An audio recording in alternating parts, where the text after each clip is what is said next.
The very next day, Elizabeth discovered the connection between Mr. Darcy and Mr. Wickham. She and her sisters, along with Mr. Collins, had been invited to the Phillipses for supper and cards. Mr. Wickham had also been invited. The story Wickham told Elizabeth was quite shocking. When they were alone, Wickham spoke out. "Elizabeth, you might have noticed the very cold manner of my meeting with Mr. Darcy yesterday. Do you know him well?" "I know him as well as I ever wished to," Elizabeth said. "I find him very disagreeable." "I've known Mr. Darcy a great many years," Wickham explained. "My dear father managed Pemberley, the Darcy property. We grew up in the same house. Mr. Darcy's father was a great man, the truest friend I ever had.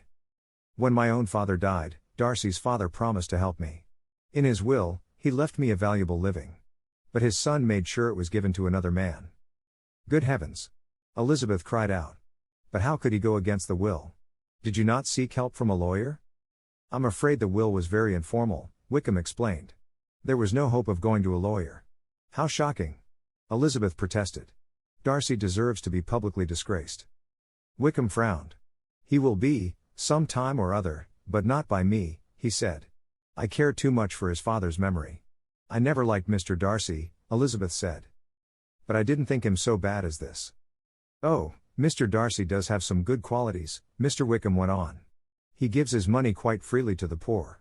And he's a very thoughtful guardian of his sister. He can be kind when he chooses. But his pride is always with him." Just then, their quiet conversation was interrupted by Mr. Collins' loud voice. He was saying something about Lady Catherine de Bourgh. Wickham asked Elizabeth if she knew that Lady Catherine was Mr. Darcy's aunt. "No, indeed, I did not," Elizabeth said. "Her daughter is expected to inherit a very large fortune," Wickham went on. "Lady Catherine expects her to marry Mr. Darcy." Elizabeth smiled at the thought of poor Caroline Bingley. All of her attentions to Mr. Darcy had been in vain. On the way home, she could think of nothing but what Mr. Wickham had told her. When she told Jane, her sister was upset. Yet Jane could not believe ill of Wickham nor Darcy. She insisted there must have been some mistake. Elizabeth, however, was convinced of Darcy's cruelty. Elizabeth's dislike of Mr. Darcy grew. 2 days later, Mr. Bingley gave a ball at Netherfield. Elizabeth arrived in high spirits. She looked around the room eagerly, hoping to find Mr. Wickham. Instead, Mr. Denny told her that his friend wasn't coming. He had no desire to see Mr. Darcy. While she was talking to Charlotte, Mr. Darcy asked Elizabeth to dance. She was so surprised that she said yes. For some time they danced in silence. Finally, Elizabeth couldn't resist talking about Mr. Wickham. She told Mr. Darcy that they'd become friends. Mr. Darcy looked uncomfortable. "Mr. Wickham makes friends very easily. It isn't certain whether he can keep them or not." "He was certainly unlucky to lose your friendship," Elizabeth said. "He's likely to suffer all his life because of it." Darcy made no answer. When the dance finished, they parted in silence. Elizabeth looked around for Jane, who'd been dancing with Bingley. Jane was glowing when they met. Reading her feelings, Elizabeth was filled with hope for her. "Tell me, Jane," Elizabeth said. "Have you learned anything more about Mr. Wickham?" "Mr. Bingley doesn't know the whole story," Jane said. "But he's convinced of Mr. Darcy's honor. Both he and his sister believe that Mr. Wickham is not respectable."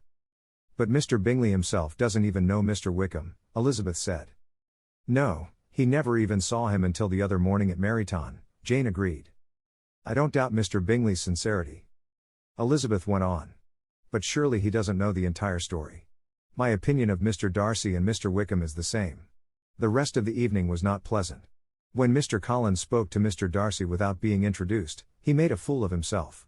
During supper, Mrs. Bennet spoke long and loudly to Lady Lucas. The subject was Jane and Bingley, that they would probably be married soon. When Elizabeth begged her mother to lower her voice, Mrs.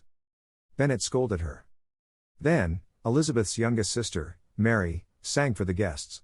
Mary's voice was weak and plus. Her manner affected. Elizabeth was in agonies of embarrassment. The next day at the Bennets' house was even more embarrassing. Elizabeth had guessed that Mr. Collins might propose to her, and she was correct. After breakfast, he asked to speak to her alone. Mr. Collins was blushing. "Almost as soon as I entered this house, I singled you out as my future wife," he said. "Let me assure you that your lack of fortune will be no obstacle to our happiness. When we are married, dear Elizabeth, I shall never blame you for it."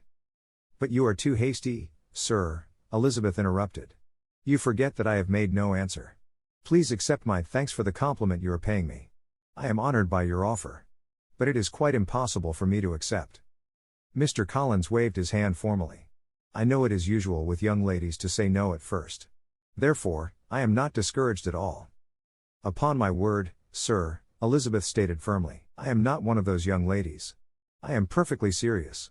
My dearest cousin, Mr. Collins went on. Forgive me if I do not believe you. My situation in life is excellent. My connection with Lady Catherine makes my offer a handsome one. In spite of your many attractions, a poor girl like you may never get another offer of marriage. Therefore, I believe you mean to make my love stronger by suspense. The situation was impossible. Not knowing what else to do, Elizabeth left the room.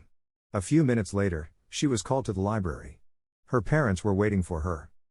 I hear you have refused Mr. Collins, her father said.